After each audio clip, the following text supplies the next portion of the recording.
Hey everyone, it's the hardcore legend Nick Foley asking you to support WrestleTalk by going out and buying your tickets for Ready to Rumble at the Prince Charles Cinema on May 7th. That's WrestleTalk, yeah. Support WrestleTalk! Get your tickets to see WrestleTalk live in London using the link below. Hello and welcome to the WrestleTalk Mega News!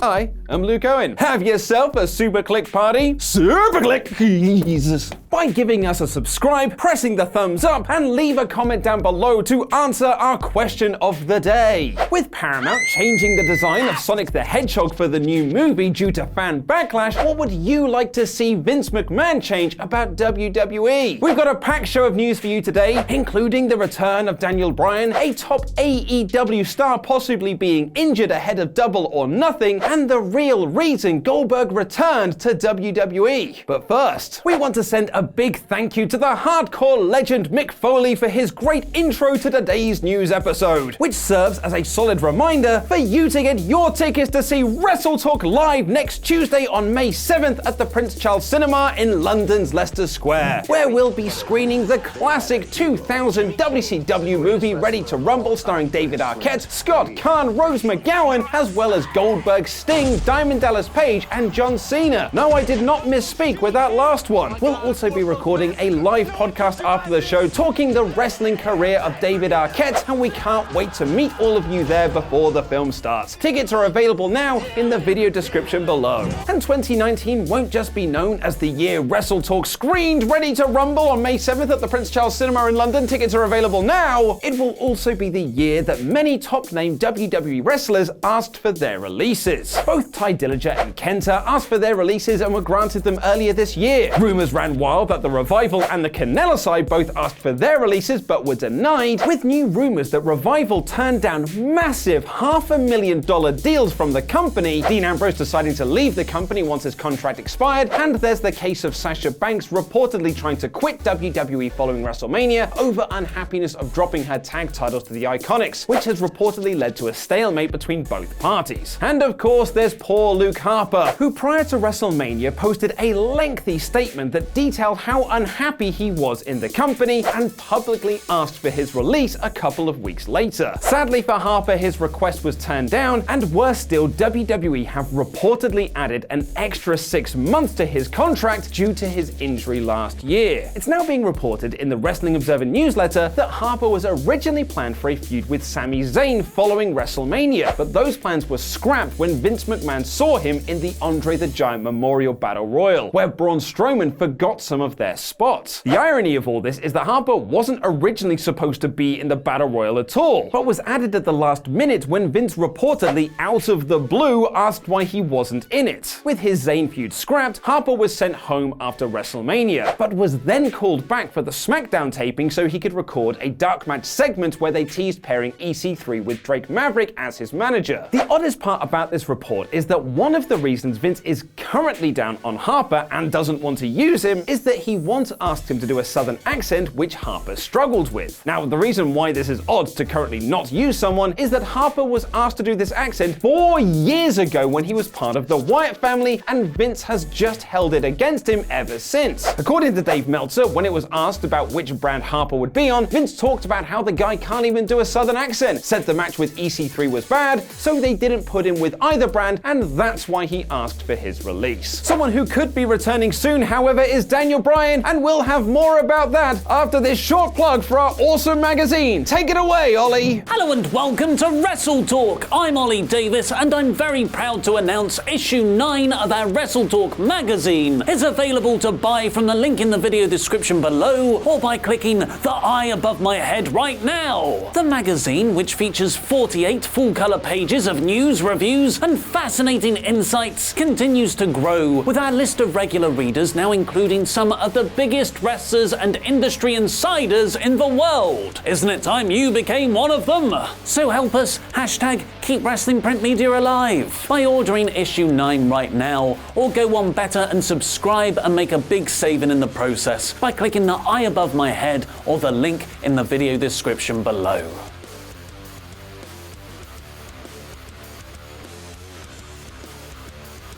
Daniel Daniel Bryan hasn't been seen on TV since he lost the WWE Championship at WrestleMania to Kofi Kingston. Since then, there have been a lot of reports about Bryan being injured, and worryingly, PW Insider reported that it was a closely guarded secret within WWE. In some positive news, however, it's now being reported that Bryan has been medically cleared to wrestle, and he could return to TV as soon as next week. It was reported last week that Bryan was originally set to face Kofi Kingston in an antiquated rematch at Money in the Bank, but those plans fell through when he suffered his mystery injury, and the decision was then made to turn Kevin Owens heel so he could feud with Kofi instead. And one of the wrestlers Kofi Kingston has listed as influential to him is former Impact World Champion Johnny Impact, which is a nice and not at all forced segue into plugging our audio interview we conducted with the man himself. The podcast is now live on our Wrestle Ramble feed, where we talk about the Austin Aries situation at Bound for Glory last year, his thoughts on All Elite Wrestling, and the ultimate question: would he rather face 100 chicken-sized Brock Lesnar's or one Brock Lesnar-sized chicken? Here's a clip.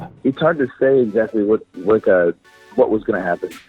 There were a lot of things that changed based on what happened in that match, and there was a lot of things up in the air based on contractual agreements and whether or not things were going to work out with Austin Aries. And I don't think there was anything completely set in stone. There was a lot of ideas that have been discussed, and some things I was excited about, and some things I was less excited about. But things changed based on the match that you mentioned. Johnny also said in our interview that he would like to have a series of matches with current X Division champion Rich Swann down the line, and he may get that chance, as PW Insider have reported that Swann has signed a new 2-year deal with the company. Swann himself said of the deal, "Seeing how the company is growing, there's no reason to think it can't become a relationship that lasts even longer. I'm treated very well and I'm very happy there. It's one of the most packed rosters right now." At the most recent set of Impact TV tapings, however, there was some potentially bad news coming out of it for one of the biggest matches being advertised for All Elite Wrestling's Double or Nothing later this month. On an upcoming episode of Impact, Johnny Impact will face new signee Michael Elgin and Pentagon Jr. of the Lucha Brothers in a #1 contenders match for Brian Cage. And during a spot where Pentagon Jr. was Hurricane Rana'd by Impact, he landed awkwardly on his leg and spent the rest of the match on the outside. Reports from inside the building say that he had to be helped to the back and he could not apply any pressure to his leg. But Dave Meltzer has since reported that Penta is feeling much better now he's rested it. However, there isn't official confirmation that he'll be cleared for his AAA Tag Team Championship match against the Young Bucks at All Elite Wrestling's Double or Nothing later this month. 1 week before Double or Nothing is WWE's Money in the Bank, but one Raw star likely won't be on the show and probably won't be featured on many shows moving forward.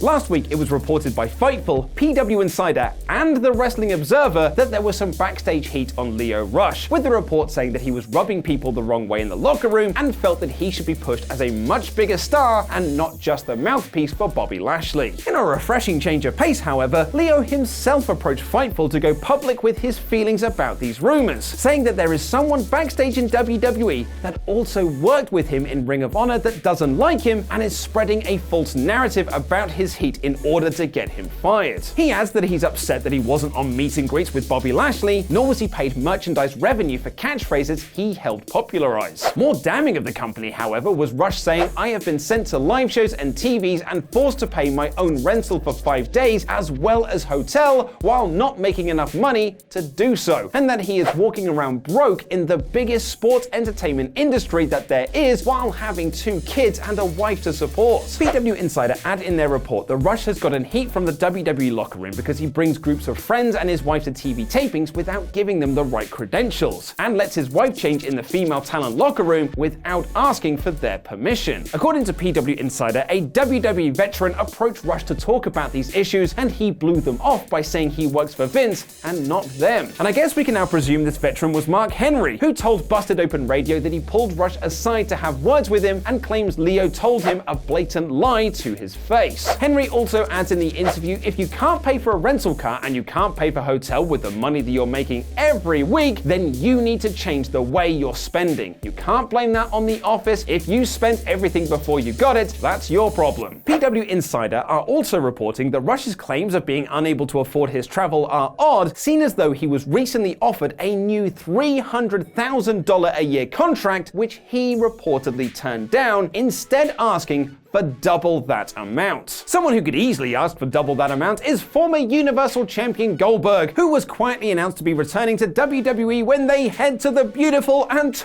totally progressive city of Jeddah in Saudi Arabia. The as-yet-to-be-named show will take place on June 7th on the WWE Network and will also see the in-ring return of Brock Lesnar since WrestleMania and The Undertaker since the Raw after WrestleMania. Goldberg wrestling at the controversial Saudi Arabia show should probably come as no surprise, given that the Crown Prince, who has a major influence on who appears on the show, is a fan of wrestling from the 1980s and 90s, reportedly asking for both the Ultimate Warrior and Yokozuna to appear at last year's Greatest Royal Rumble, despite both of them being dead. But there is another reason that Goldberg has been snapped up by WWE for this show, and it's the same reason that Vince McMahon had Undertaker pulled from StarCast 2 and his Inside the Ropes speaking tour, as well as Kurt Angle's appearance for StarCast and WrestleCon later this year, and that reason is All Elite Wrestling. Dave Meltzer is reporting in the Wrestling Observer newsletter that WWE approached Goldberg for the show because he's the one guy left who could go to AEW and perhaps bring back lapsed fans. Meltzer adds that Vince now has the power of hindsight and doesn't want to repeat the mistake of letting WCW easily snap up the likes of Hulk Hogan, Randy Savage, and Roddy Piper in the 1990s, who all helped bring back fans who had grown tired of WWF's product at the time. Along with their homegrown talent and a few other WWF names jumping ship, WCW became a powerhouse that could have taken WWE down had it not been for one too many poor booking choices and creative directions, and there will be more on that subject at our screening of Ready to Rumble next Tuesday. Tickets are available in the link below. Someone who seems very pleased about this return, on the other hand, is Randy Orton, who, after tweeting that WWE wasted $2 million on the projected bugs in his WrestleMania 33 match with Bray Wyatt, responded to Rusev's faux excitement that Goldberg was returning to WWE by saying, "There goes another $2 million. Thank you for watching, and a special thank you to our pledge hammers on Patreon, some of which you can see scrolling their way into my stomach.